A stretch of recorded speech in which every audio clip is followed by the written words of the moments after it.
Operasi Patuh 2022 digelar Satlantas Polrestabes Makassar di Jalan APP Tarani, Makassar, Sulawesi Selatan. Dalam operasi kali ini, puluhan pengendara terjaring razia lantaran melanggar lalu lintas. Para pengendara yang terjaring diberi sanksi teguran dan sanksi tilang.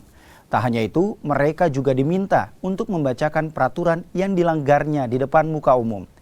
Selain itu, pengendara lain yang terjaring razia adalah yang menggunakan knalpot brok. Mereka yang terjaring diminta untuk menghancurkan sendiri knalpotnya dan disaksikan oleh petugas kepolisian. Jalan yang lainnya, dan ada sanksi yang mengatur di dalam pasal 106 ayat 9 Undang-Undang LLAJ nomor 22 tahun 2009 yang berbunyi, setiap orang yang mengemudikan sama tanpa kereta samping di dalam membawa penumpang lebih dari satu orang, stop pelanggaran, stop kecelakaan, keselamatan untuk manusia, jadilah pelopor keselamatan berlalu lintas.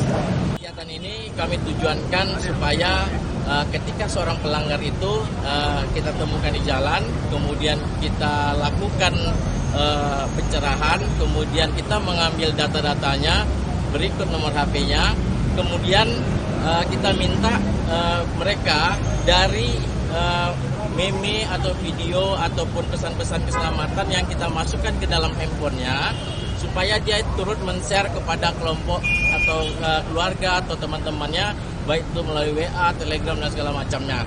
Harapannya dia bisa menularkan pesan-pesan keselamatan tersebut.